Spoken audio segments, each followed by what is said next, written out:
قرآن عظیم الشان میں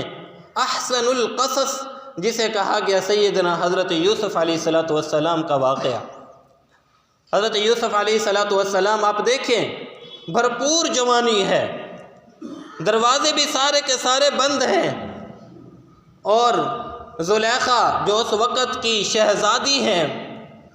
ملکہ ہے، کس قدر خوبصورت ہوگی، اور حضرت یوسف علیہ السلام کو اپنی طرف گناہ کی دعوت دے رہی ہیں۔ اے نوجوانوں، سورہ یوسف کا یہ واقعہ، حضرت یوسف علیہ السلام کا واقعہ ہم سب کے لیے عبرت ہے اور نصیحت ہے۔ گناہ کے سارے مواقع ہیں، دروازے بند ہیں، کوئی دیکھنے والا نہیں ہے، اور حضرت یوسف علیہ السلام سے کہہ رہی ہے ہیت لک، یوسف میرے قریب آئیے۔ اور حضرت یوسف علیہ السلام کا بھی جواب سنیے، کیا کہتے ہیں؟ قال معاذ اللہ، میں اللہ تعالیٰ کی پناہ چاہتا ہوں، میں یہ گناہ نہیں کر سکتا۔ اب حضرت یوسف علیہ السلام، دروازے بند ہیں، تالے لگے ہوئے ہیں، تو ہو سکتا ہے نا دل میں خیال آتا یوسف دروازے بند ہے تو باہر کیسے جا سکتا ہے، لیکن سبحان اللہ، رب کا کلام کیا کہتا ہے؟ یوسف علیہ السلام دوڑنے لگے، جب دوڑے تو اللہ تعالیٰ نے ان بند دروازوں کو یوسف علیہ السلام کے لیے کھول دیا، وہ خود بخود دروازے کھلتے گئے اور تالے ٹوٹتے گئے، اور حضرت یوسف علیہ السلام باہر پہنچے۔ نوجوانوں، یہ سبق ہے، تم گناہوں سے اپنے آپ کو بچا لو، اللہ تعالیٰ تمہارے لیے نیکی کے راستے اسی طرح کھول دے گا۔ شرط یہی ہے کہ ہم اپنے دل کے اندر اللہ کا خوف پیدا کر لیں۔ وہ بھی تو کس قدر لوگ ہوا کرتے تھے کہ جنہیں گناہوں کی دعوت ملتی تھی اور اس کے باوجود وہ گناہ نہیں کرتے تھے۔ آج ہم سارا دن گناہوں کے چکروں میں گھومتے ہیں کہ کہاں ہمیں موقع ملے اور ہم گناہ کر لیں۔ حضرت سلیمان بن یسار رحمۃ اللہ علیہ یہ ایک مرتبہ اپنے کچھ دوستوں کے ساتھ سفر پر نکلے، تو اس وقت کے سفر پیدل، گھوڑوں کے ذریعے سے، اونٹوں کے ذریعے سے سفر ہوتے تھے، اور جہاں کہیں تھک جاتے تھے تو پڑاؤ ڈال کے لیتے تھے، جھونپڑی لگا لی اور تھوڑا سا وہاں آرام کر لیا۔ تو یہ بھی سفر کرتے کرتے ایک جگہ پر پہنچے، ان کے جو دوسرے ساتھی تھے کہنے لگے کہ آپ یہاں ٹھہریں، ہم کھانے پینے کا کچھ انتظام کرتے ہیں۔ وہ کھانے پینے کے انتظام کرنے کے غرض سے باہر چلے گئے۔ اب یہ اپنے اس جھونپڑی کے اندر اکیلے اور تنہا بیٹھے ہوئے تھے، اور شیخ سلیمان بن یسار رحمۃ اللہ علیہ کے بارے میں آتے کہ یہ انتہائی حسین اور جمیل تھے، بہت خوبصورت تھے۔ تو اتنی ابھی یہ بیٹھے ہوئے کتابت کر رہے تھے، لکھ رہے تھے کہ ان کی جھونپڑی کے اندر ایک عورت داخل ہوئی، اور اس نے حضرت سلیمان بن یسار رحمۃ اللہ علیہ سے کہا کہ اگر آپ میرے حسن اور جمال کو دیکھ لیں تو آپ سب کچھ بھول جائیں۔ حضرت سلیمان بن یسار رحمۃ اللہ علیہ نے ان کی طرف نگاہ نہیں اٹھائی، تو اس نے جان بوجھ کے اپنا وہ جو گھونگھٹ کیا ہوا تھا، کپڑا ڈالا ہوا تھا، وہ آگے سے ہٹا دیا، اور سلیمان بن یسار رحمۃ اللہ علیہ کو اپنی طرف متوجہ کیا۔ حضرت سلیمان بن یسار رحمۃ اللہ علیہ نے ایک چیخ ماری اور وہیں پر بے ہوش ہو گئے۔ اب یہ عورت وہاں سے واپس لوٹ آئی۔ اسی حال کے اندر سلیمان بن یسار رحمۃ اللہ علیہ فرماتے ہیں میں نے خواب دیکھا، اور خواب کے اندر مجھے حضرت یوسف علیہ السلام کی زیارت ہوئی، اور حضرت یوسف علیہ السلام فرمانے لگے کہ تم کتنے خوش نصیب ہو کہ ایک عورت تمہیں گناہ کی دعوت دے رہی ہے، اور اس کے باوجود تم نے اپنی عزت کی اور ناموس کی حفاظت کی ہے۔ تمہیں کتنی بڑی بشارت اللہ تعالیٰ کی طرف سے ملنے والی ہے۔ سلیمان بن یسار رحمۃ اللہ علیہ فرماتے ہیں میں نے حضرت یوسف علیہ السلام سے عرض کی اے پیارے اللہ کے نبی، آپ نے بھی تو اسی طرح اپنے آپ کو گناہ سے بچا لیا تھا۔ فرمایا کہ ہاں، میں نے اپنے آپ کو تو بچا لیا تھا، وہ اس وجہ سے کہ میں اللہ کا پیغمبر تھا، اور تم ایک عام انسان ہو کر اس طرح گناہوں سے اپنے آپ کو بچا لینا تمہارا زیادہ کمال ہے۔ اس لیے گناہ کے حال میں گناہ سے اپنے آپ کو بچا لینا یہ بہت بڑی دولت ہے۔ علامہ ابن جوزی رحمۃ اللہ علیہ نے یاد رکھیے کہ یہ گناہ ہی ہے، یہ خوف ہی ہے اللہ تعالیٰ کا جو انسان کو گناہ سے بچا دیتا ہے۔ اگر انسان کے اندر اللہ کا خوف نہ ہو تو یہ انسان پھر انسان نہیں، انسان نما پھر حیوان بن جاتا ہے، یہ درندہ بن جاتا ہے۔ علامہ ابن جوزی رحمۃ اللہ علیہ نے ایک بڑا عجیب واقعہ لکھا ہے، شاید میں پہلے بھی آپ حضرات کو سنا چکا ہوں۔ فرماتے ہیں کہ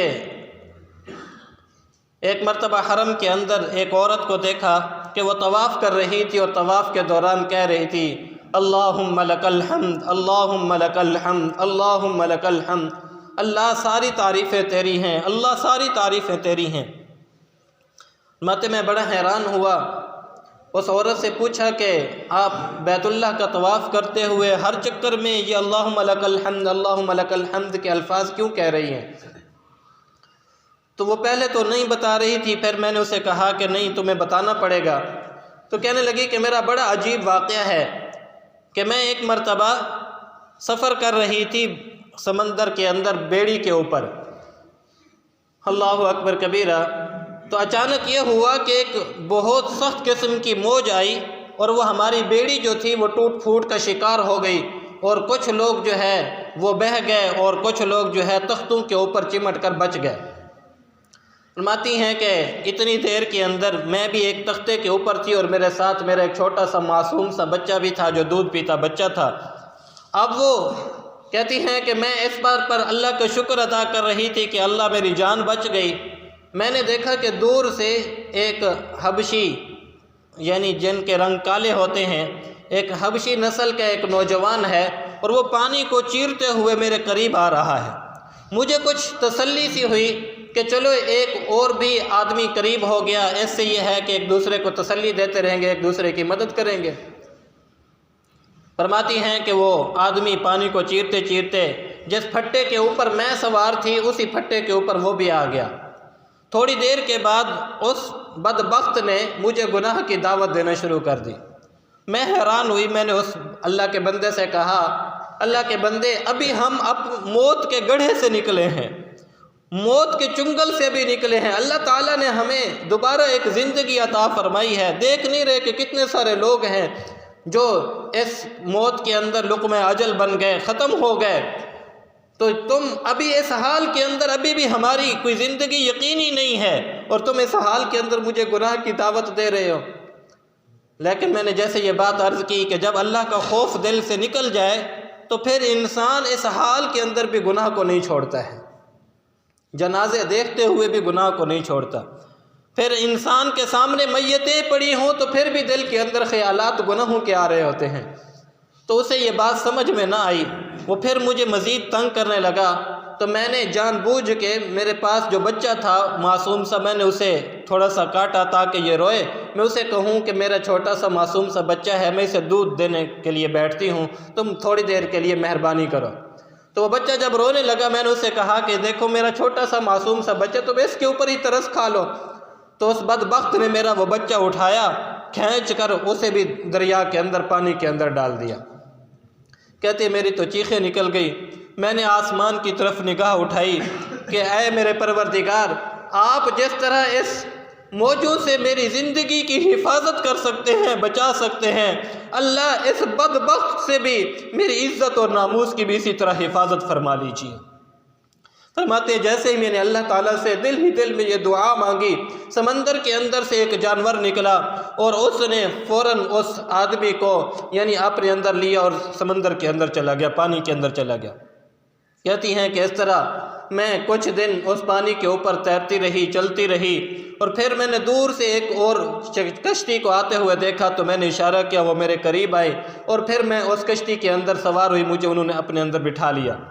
لیکن قربان جائیے، علامہ ابن جوزی رحمۃ اللہ علیہ غالباً بحر الدموع کے اندر اس واقعے کو نقل فرماتے ہیں، عربی کی یہ کتاب ہے۔ فرماتے ہیں کہ جیسے ہی وہ عورت اس کشتی کے اندر سوار ہوئی تو کہتی ہیں میں نے دیکھا کہ اس کشتی کے اندر میرا وہی بچہ جس کو چھین کے اس نے پانی کے اندر ڈالا تھا، وہی بچہ صحیح سالم ایک عورت کی گود کے اندر موجود ہے۔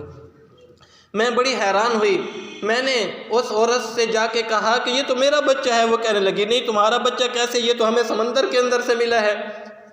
تو انہوں نے کہا کہ یہ میرا ہی بچہ ہے، میرا اس طرح واقعہ ہوا کہ بدبخت نے میرا بچہ چھین کے اس طرح پانی کے اندر ڈال دیا تھا، تو اللہ تعالیٰ نے حفاظت کے ساتھ یہ میرا بچہ تم تک پہنچایا ہے، میں اللہ کا شکر ادا کرتی ہوں۔ میں نے اپنے اس بچے کو لیا اور اللہ کی شان کہ وہ جہاز عمرہ کرنے کے لیے مدینہ منورہ کی طرف حج کرنے کے لیے بیت اللہ کی طرف آ رہا تھا، تو وہ بھی وہاں آ رہے تھے تو مجھے بھی ساتھ لے آئے، تو میں یہاں طواف بھی کر رہی ہوں اور اللہ کا شکر بھی ادا کر رہی ہوں۔ اللہ تو نے کس قدر میری عزت و ناموس کی بھی حفاظت کی، میری جان کی بھی حفاظت کی، اور کہاں سے لے کر اٹھا کر مجھے اپنے گھر کے اندر بھی پہنچا دیا۔ تو جب انسان کے اندر اللہ کا خوف ہوتا ہے تو پھر ہی ہے کہ انسان گناہ سے بچ جائے، خیانت سے بچ جائے، دو نمبری سے بچ جائے۔ اگر انسان کے اندر اللہ کا خوف ختم ہو جائے پھر جو چاہے آپ کرتے رہیں، انسان کے اندر سے گناہ ختم نہیں ہو سکتا ہے۔ اس لیے نبی کریم صلی اللہ علیہ وسلم نے ارشاد فرمایا وَرَجُلٌ طَلَبَتْهُ ذَاتَ مَنْصَبٍ وَجَمَالٍ، فرمایا کہ ایک وہ آدمی جسے کل قیامت کے دن اللہ اپنے عرش کا سایہ نصیب فرمائیں گے، وہ آدمی ہوگا جسے حسب نسب والی خوبصورت عورت اپنی طرف گناہ کے لیے بلائے گی اور وہ یہ کہے گا انی اخاف اللہ، میں اللہ سے ڈرتا ہوں، اور اللہ کے خوف سے گناہ نہیں کرے گا۔ اللہ تعالیٰ کل قیامت کے دن